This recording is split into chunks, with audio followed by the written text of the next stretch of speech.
Gigi, a great horned owl, was completely alone until she met the one man she'd never forget.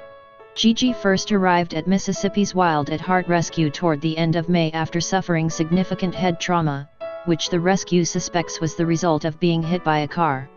She had a massive concussion, her body was riddled with parasites, and she had a condition called aspergillosis, which is similar to pneumonia in humans.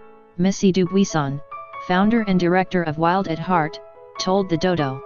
Gigi was so ill that, during the course of her treatment, she lost an entire pound of weight, which was a lot, considering great horned owls typically weigh anywhere from 2 to 5 pounds.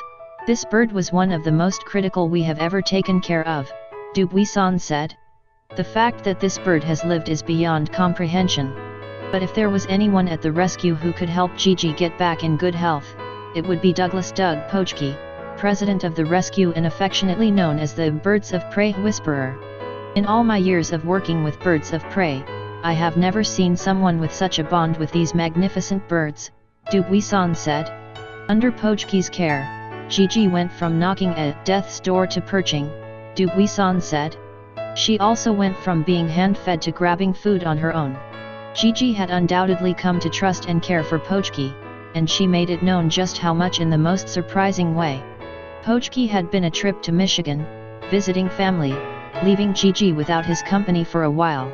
After Pochke returned, he gave Gigi an examination and she immediately started bobbing her head and dancing on his arm.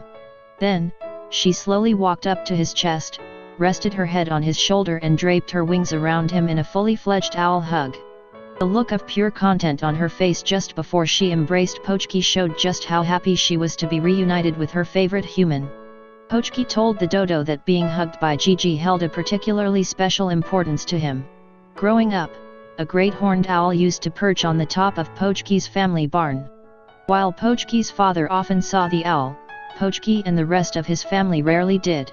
However, on the morning of his father's death, the owl was spotted overlooking the farmhouse, where Pochke's father had passed away, before flying off into the woods.